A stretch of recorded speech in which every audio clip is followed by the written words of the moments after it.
Ciao ragazzi, ho ritornato da mia vacanze in Italia.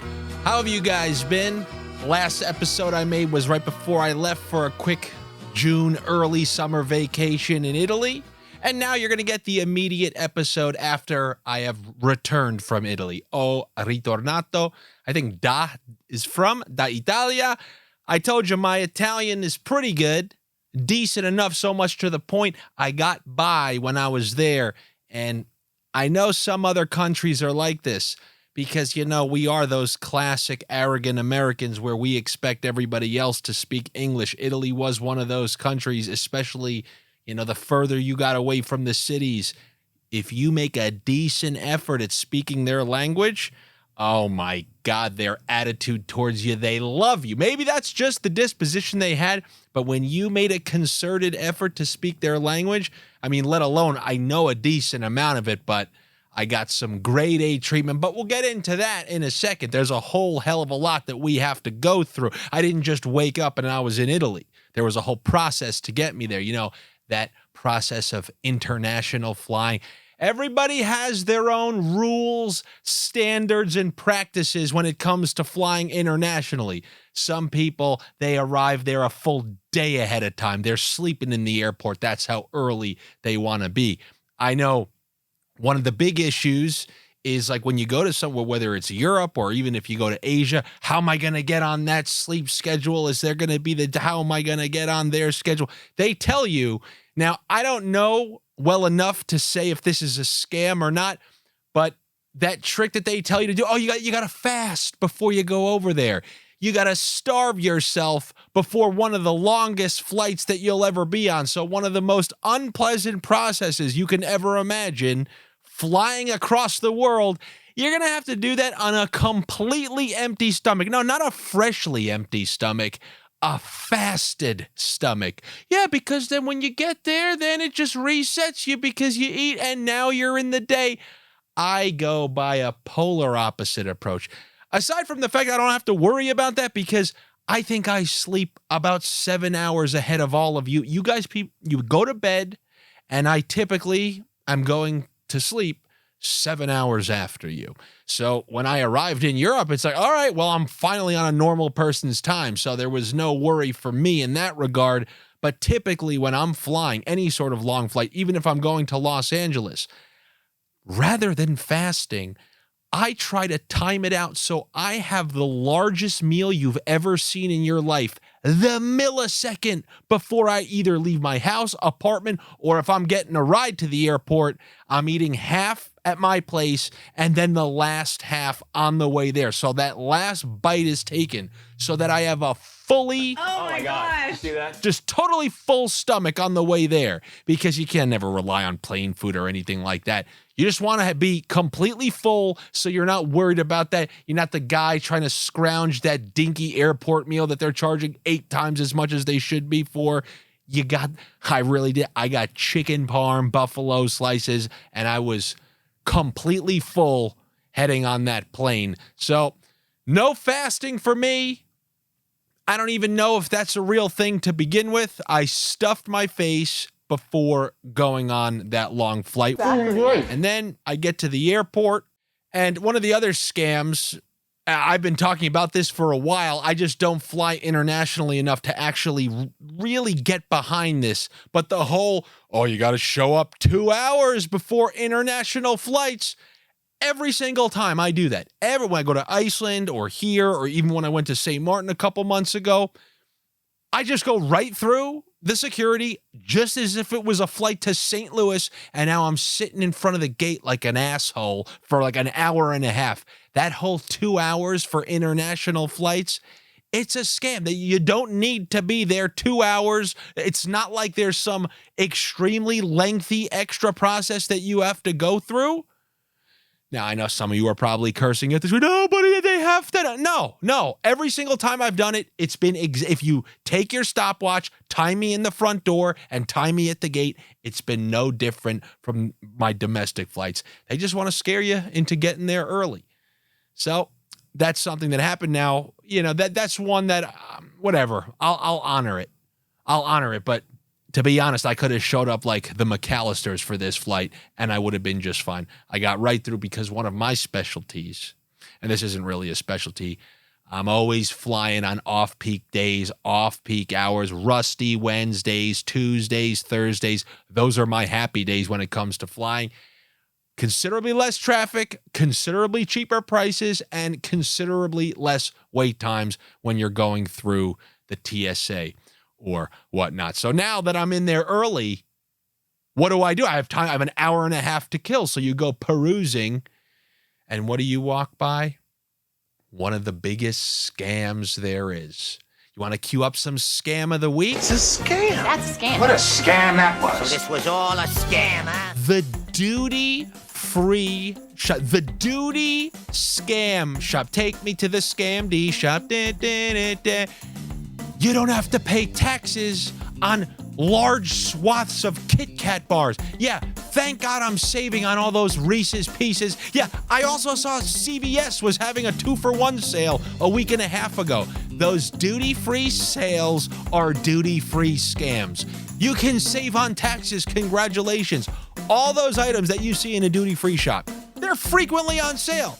Every once in a while, Kit Kats are going to be on sale. Those mint, what are those mint things that look like the Paramount Plus symbol? No, is it Klondike? Whatever. There's a huge sale on them. You don't need to go waste money coming back from Europe like, you know, your Charlie Bucket having all this chocolate. Yeah, but I saved on taxes at the duty-free shop. If you're buying things at the duty-free shop, you fell for it. They scammed you. They did. It's a scam. I've already talked about this. When flights take off in the afternoon and then people try to convince themselves it's like 4 a.m. One person hit me up last time when I said this, and I'll give a half excuse. But when it's 2 o'clock in the afternoon, when the 10 o'clock news is on in 8 hours, and yet everybody just closes the windows pretending like it's bedtime, I just do not understand this. Now, the one excuse I'll give is one of my friends who's, you know, a relatively new father. He said, well, Andy, when you have kids, any time that you're actually just by yourself is a time to fall asleep. That sounds real enjoyable. But anyway, okay, I'll give you a half pass on that. But if that's the case, that means you don't need full darkness to fall asleep. That means anytime you just get some time to relax, you can fall asleep. You should be able to fall asleep with me shining like a big vampire sun right in your face. You should be able to just sleep right through that if that truly is the case. But the thing this time around, Delta perpetuated this madness. I've never heard this. They got on the loudspeaker and told everybody to close they're like, please be courteous, close your windows at 2 o'clock in the afternoon. I'm on a pitch black plane full of fake sleepers at 3 in the afternoon. I'm just sitting there, and now they're trying to guilt me into using my computer. So you know what? I made sure to watch a really bright movie, and I blasted that brightness up as high as I could to shine as much white. But Andy, how can you? Because it's 3 in the afternoon. People are still, high school kids are still in 9th period, and we're in a full plane of just fake sleepers. No, I can't do it. And then, you know, sometimes when you're on really long flights, you got to break it up. You got to time your bathroom visits, not even necessarily to go to the bathroom, just to time your get-ups so you could at least just get off your ass every once in a while, get that feeling of walking around stretched to like, you know, get the cobwebs off, pour some milk on those Rice Krispies, and go to the bathroom. And hopefully, you know, you can do 1 or 2 over the course of a 7-hour flight or something like that. Now, I have a question about going to the bathroom and the bathrooms in general. Why, or should I say what the hell are you people bringing into those bathrooms, or what kind of business are you conducting in those bathrooms? That mini garbage where you can put your paper towels in, like if you wash your hands, this thing has never not been fully overflowing. I made a point to go to the bathroom early on the flight, on the way back, just so I could say, I need to know, is it always full? Thing was full right away. What are you people throwing in that bathroom? Are you just saving up all your stuff from the airport and then just shoving it in there? I know there was that Seinfeld bit about shaving in the bathroom on a plane or something, like the wolf.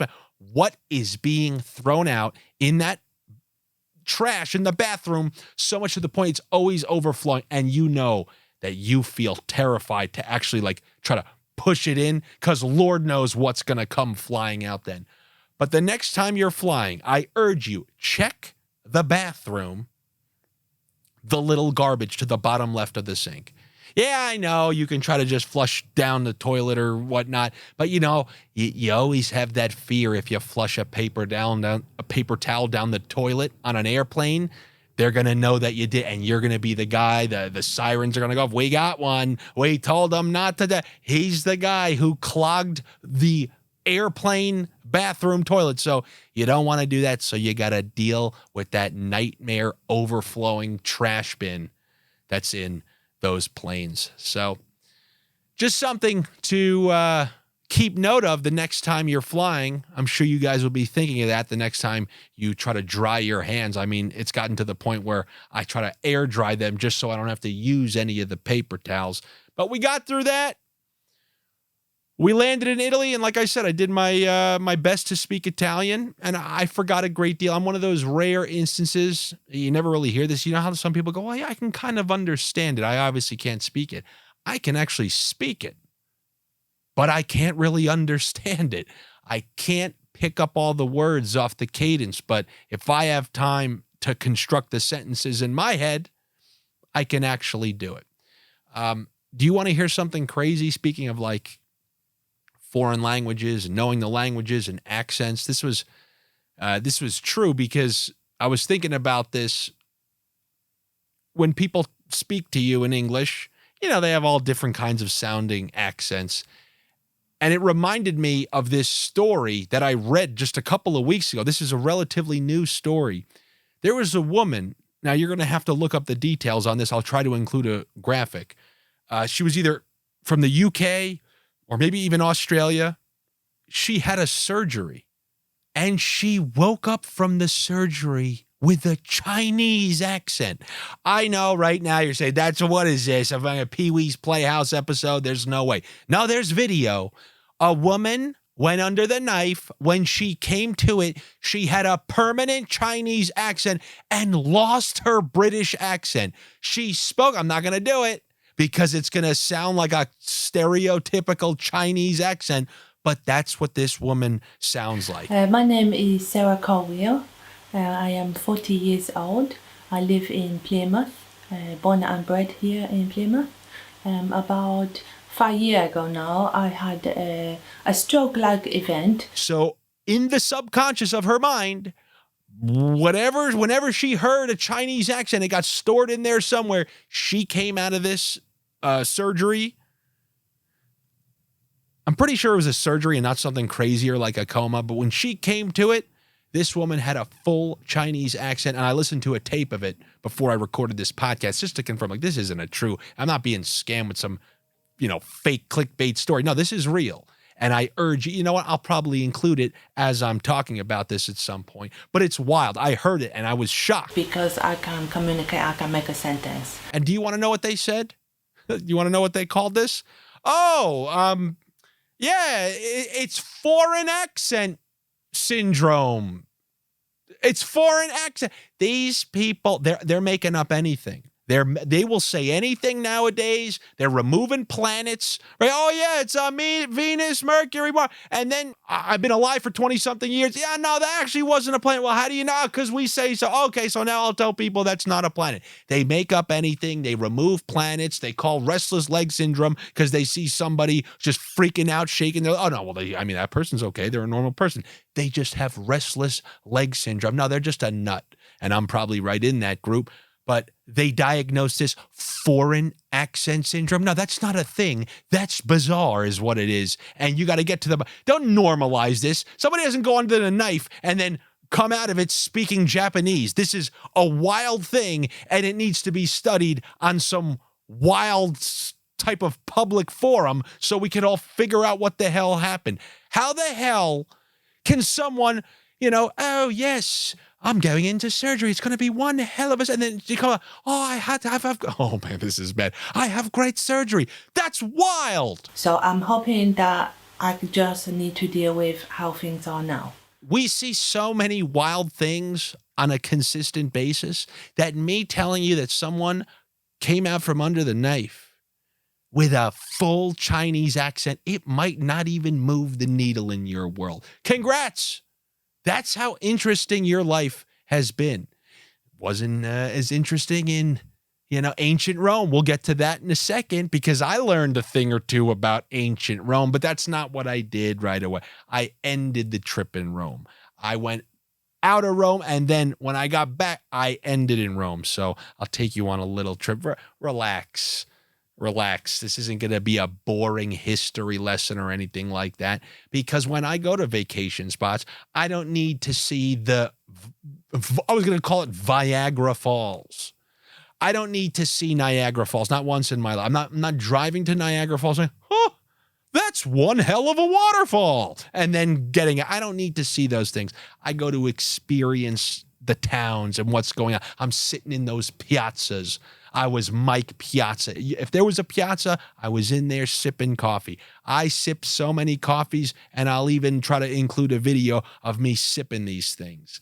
It's the most Italian part of me. I told you I got Italian in there. I got Croatian in there. The most Italian part of me is my affinity for things like cappuccinos and sitting in a piazza. That's 100% me, along with I didn't get the seafood. I'll tell you that.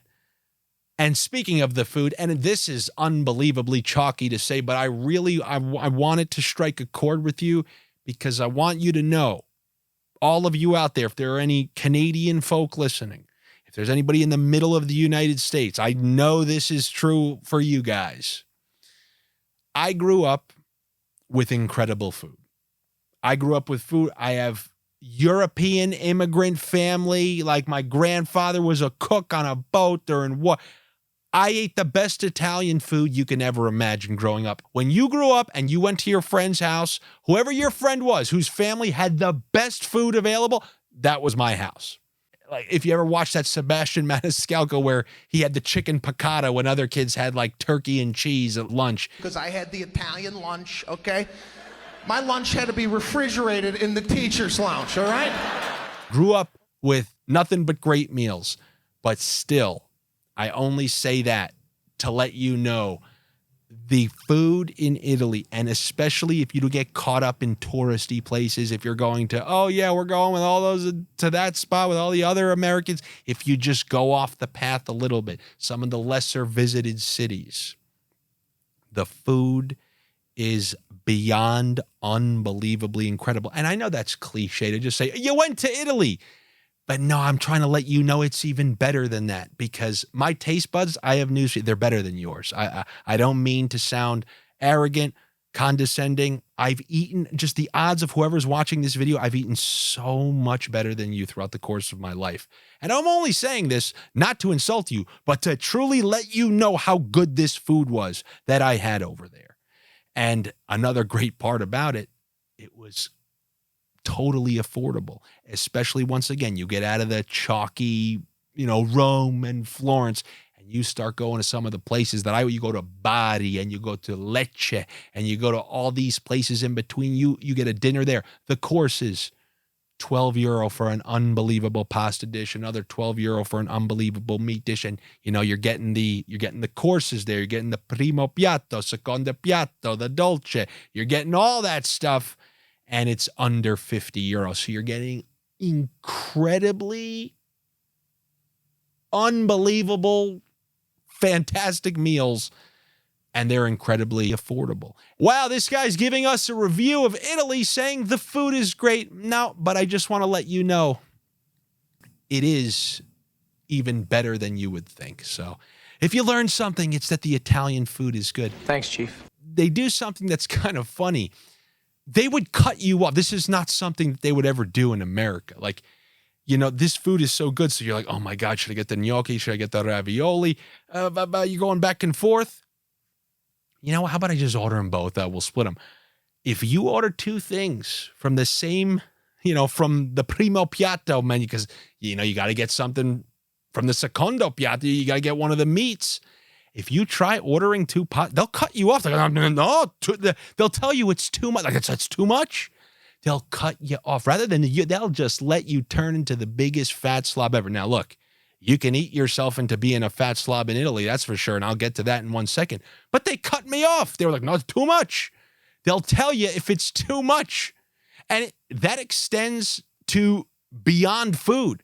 I was going to get a towel because we were going to the water, and there were 2 of us, and we needed some towels. So I went to a store, and he pointed towards the towels.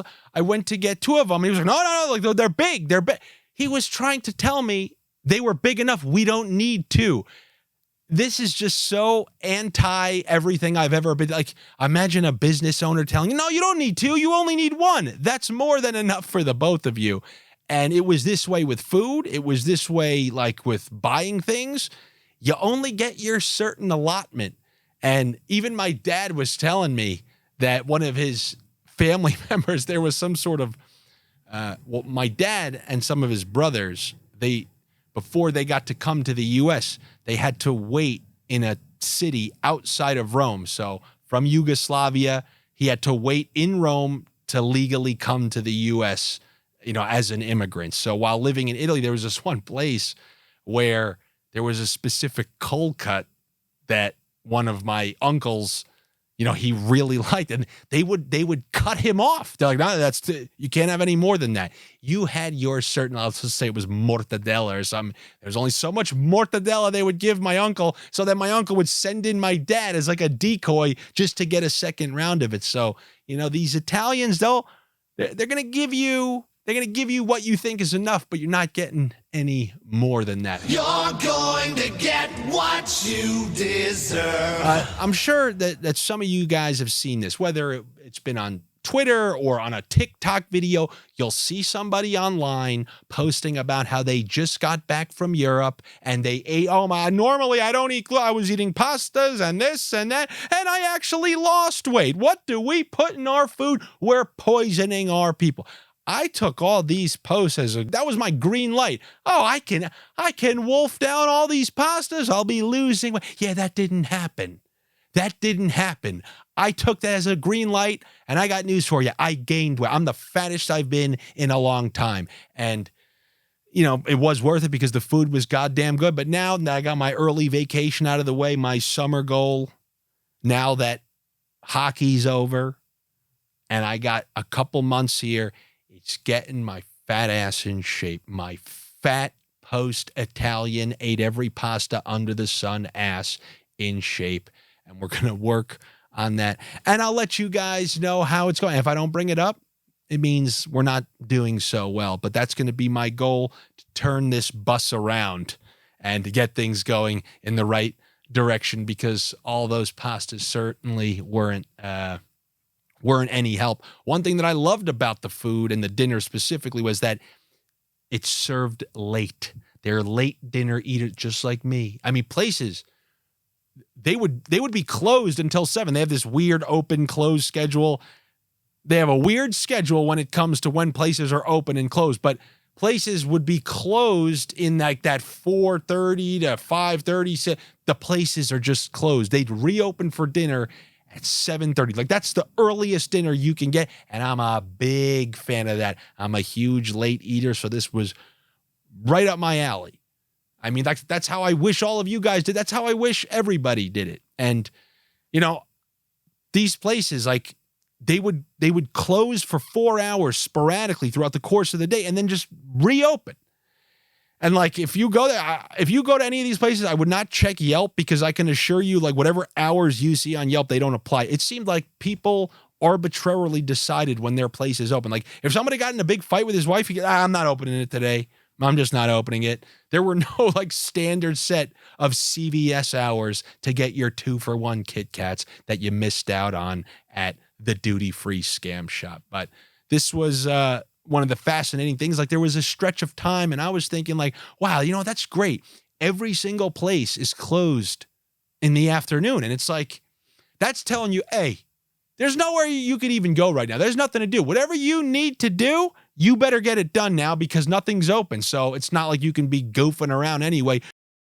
So do what you got to do. You got the hours from 3 to 7. Do what you've been putting off. I was thinking, man, that would be great. But, we would still put it off.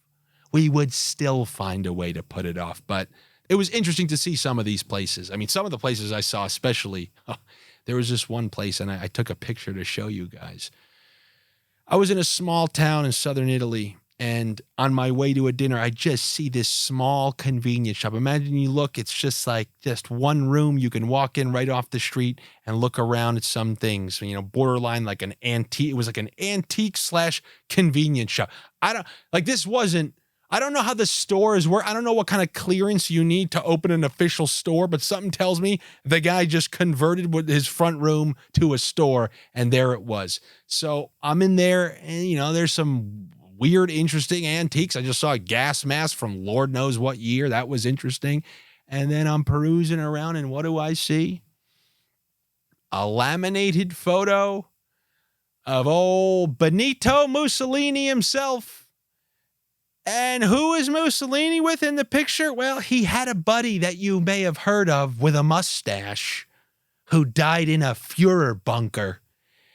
And it was just like, everything you see, it's like there's no place that they would ever be allowed to sell something like that. And I see a laminated photo of all Adolf and Benito. My first reaction was I just looked around because it's like, I know my luck. Just out of fascination, I'm going to go to look at it. And like some Yahoo vacationing reporter is going to be walking by on the street and see me looking at that photo. Look, my eyes like, oh my God. And like, look at the Nazi movements that are starting around Europe. And this man appears to be leading the next batch. But it was crazy to see that. For historical purpose, I mean, don't shoot me, but I do think you should be able to at least show those things. I don't know if you're selling them for like an antique to put on the Christmas tree, but that Mussolini era was an era in Italy, and I don't think it would serve any purpose to kind of just, erase it from the history books. But it was, a little wild to see something like that sitting on a store shelf. Now, some observations that I thought were worth sharing with you guys. One of the most fascinating things to me, and it was encouraging to see. I swear to you, I would have not thought that this was the case if I was polled before I went there. I'm like, there's nothing you can do. TikTok's everywhere, all the social media apps, they've corrupted everything. The 18-year-olds, 16-year-olds, they're going to be the same thing like the 18-year-old, 16-year-old dirtbags we got over here. In public, just glued to their phone. And I have unbelievable news to report.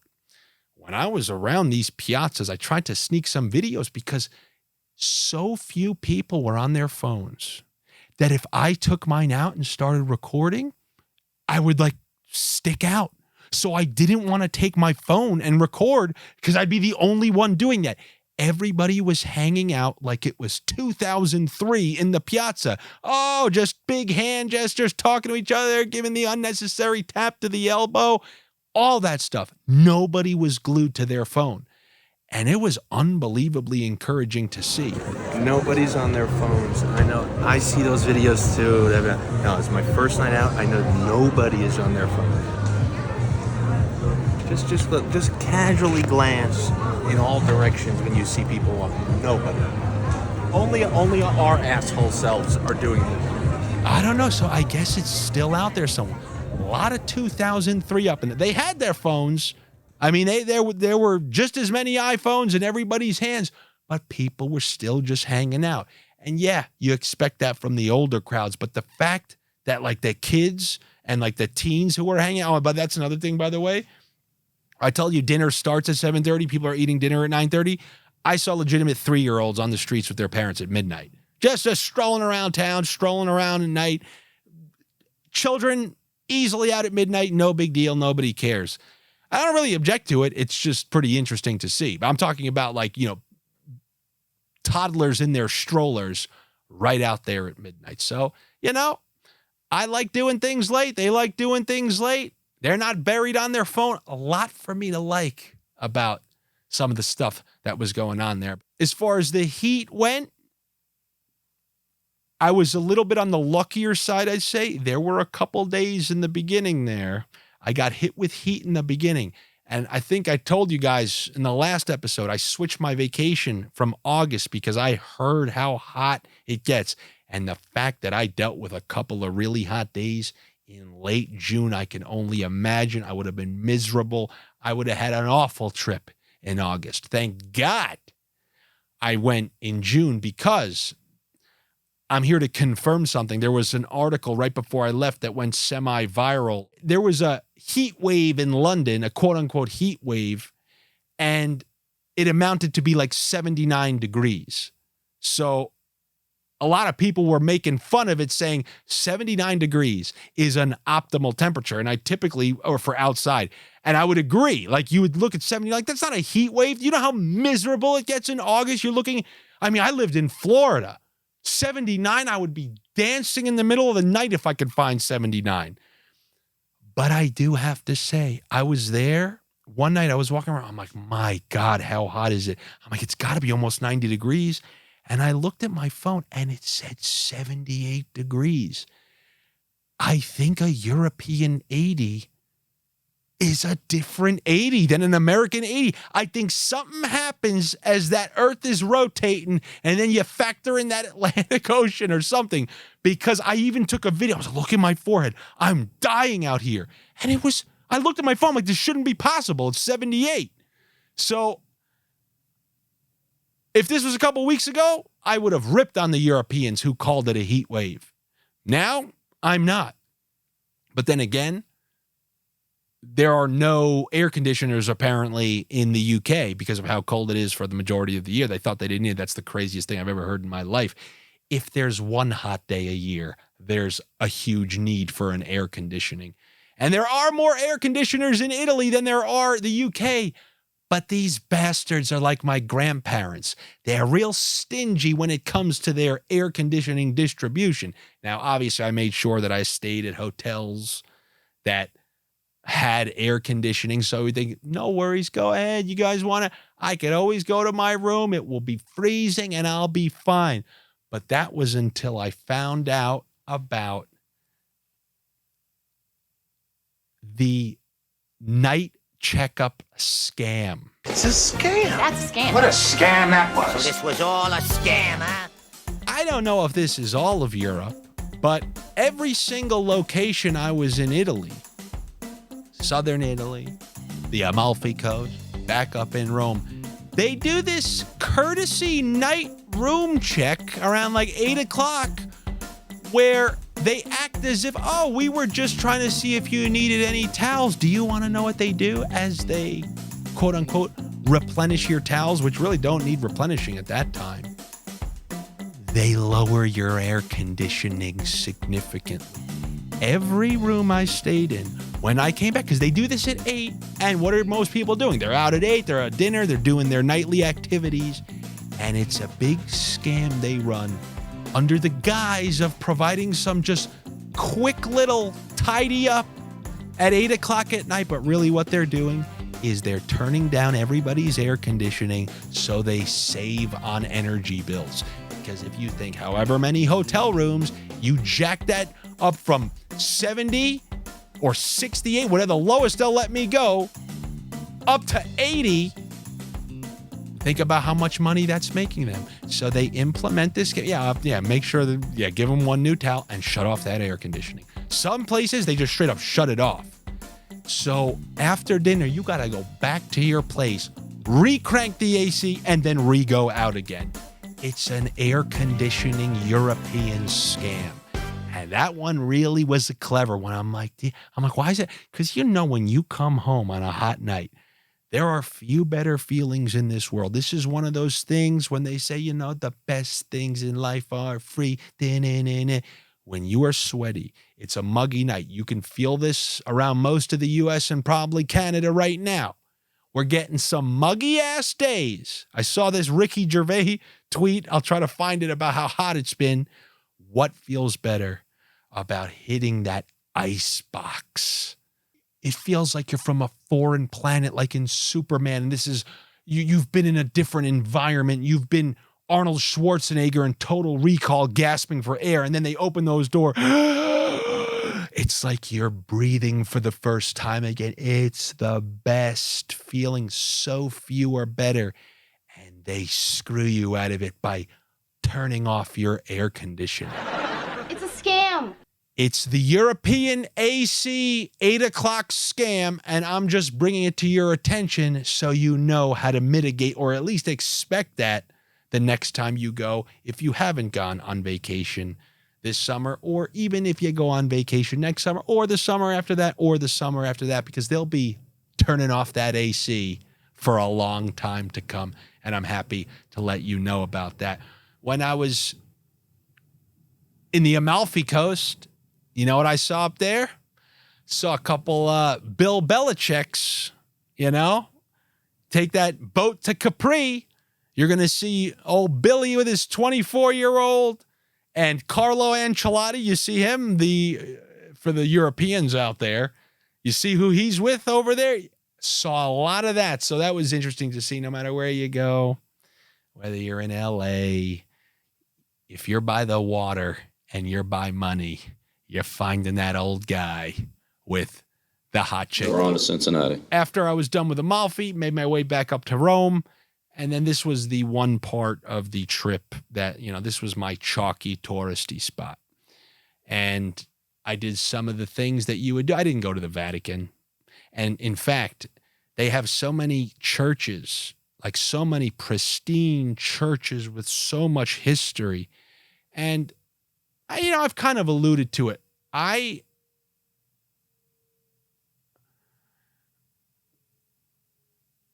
don't like, how do I say this?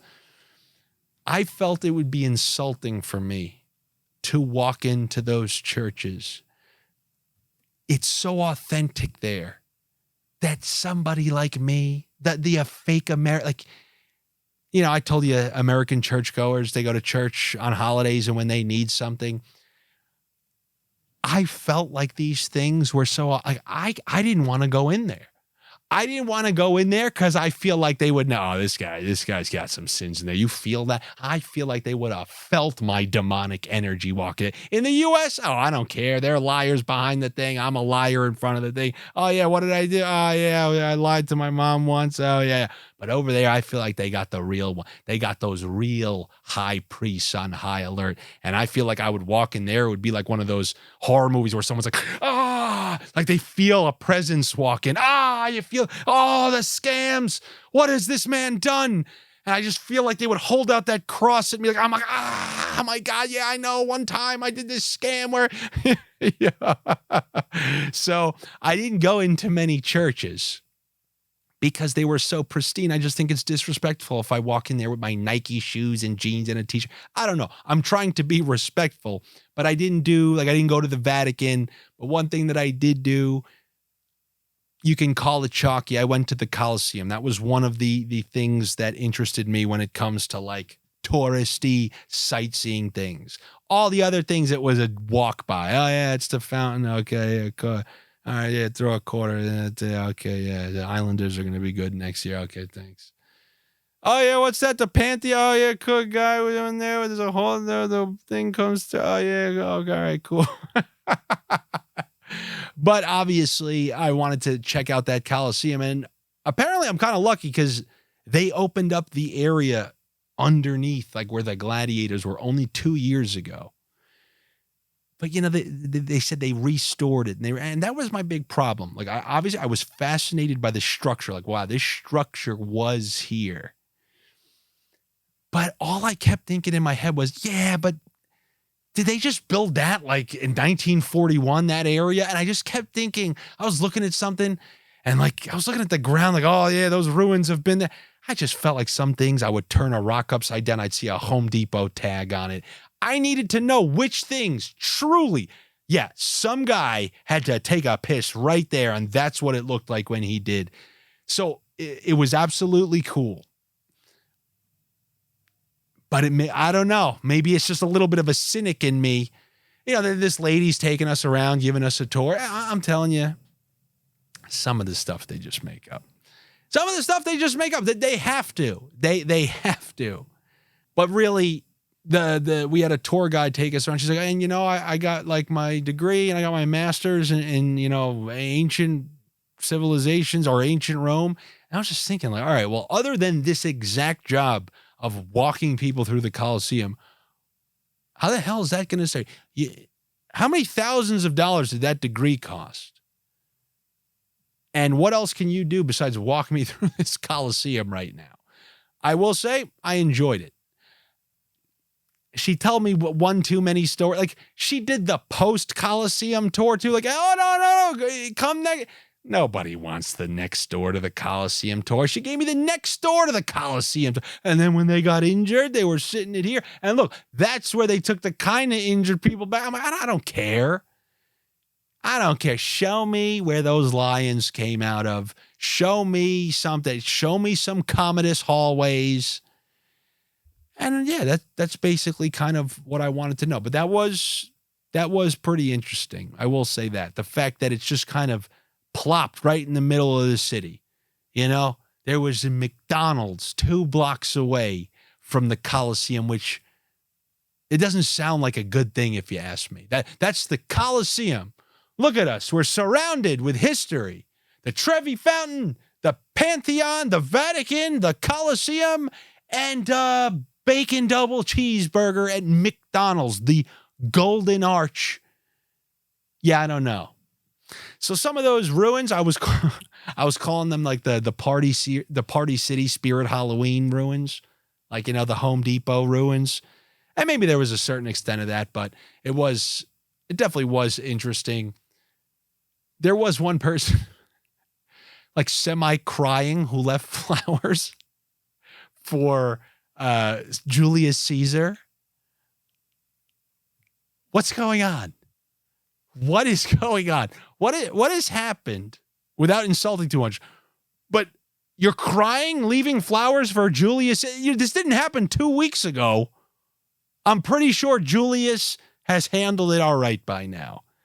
And I guess that pretty much concludes the Italian tour. But it has a full Andy thumbs up. And I'm not a big traveler. I'm not going to Taiwan. I'm not going to these places. I'll probably live and die without even going to Asia. I don't like going to a lot of places. It's just not my thing. I don't need to go anywhere for more than a day and a half, to be dead honest with you. But I really did have a great time. But now I'm back to enjoy the rest of the summer. And I just, I came back right away. I got my big slice of America with the 4th of July. No Joey Chestnuts, unfortunately. American hero in the Nathan's hot dog eating competition. But, I did the classic, go to a rooftop, watch some fireworks, and then say, all right, I'll see you guys next week, because that concludes the return episode of the podcast. Hopefully you enjoyed my trials and tribulations on this trip. I had a great time. Those of you who follow the hockey stuff know how great it was for me towards the end of that trip when I hit the free vacation, Price is Right, daily double bonus by hitting those bets. So it's been a good summer for me so far, but stay tuned. Subscribe to my YouTube channel here, because there will be more videos like this. There will be more sports videos. There will be just more entertainment in general. Hopefully you guys stick around. If you're new to the channel, hi, it's nice to meet you. Where are you from? Oh, that's great. I promise you, I'll try to be there, but there's no guarantees, because I'm not the biggest traveler. But hopefully you stick around, and I will see you for the next video. Like, comment, subscribe, call your dad, tell him you found this new show, you love it. Tell him to watch it. He won't watch it, but I'll appreciate the share anyway, because every click matters. So if you're listening to this, just subscribe and hit the notifications. I'm just talking too much. Thank you so much for coming back. I will talk to you guys probably next week, now that I got more time. Told you there will be more episodes. You're getting more episodes. I will talk to you then. Take it easy. Have a good one.